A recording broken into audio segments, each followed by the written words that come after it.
Hi అండి, అందరికీ నమస్కారం. సుబ్బారావు షష్ఠి అయితే మొదలైపోయింది. అత్తిల్లోని బెల్లం పాకం పట్టి దాన్ని తయారు చేసి ఈ విధంగా అయితే మన ముందుకు తీసుకొస్తారండి. ఎందుకంటే ఇక్కడ అత్తిల్లి షష్ఠి అయితే చాలా బాగా చేస్తారండి.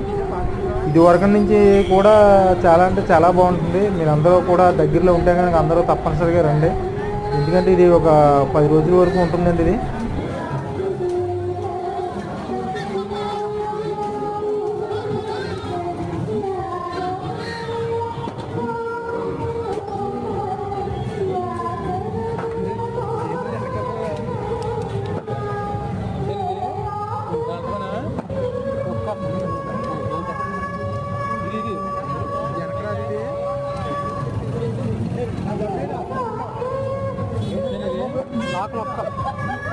చేయాలని పట్టుదలతో అందరూ చేస్తున్నారు కాబట్టి మనం అందరూ ఎంకరేజ్ చేయాలి. ప్రతి హిందువులు కూడా ఇలాంటి వాటిని ఎంకరేజ్ చేసి మనం ముందుకు వెళ్తూ ఉండాలని కోరుకుంటున్నాం.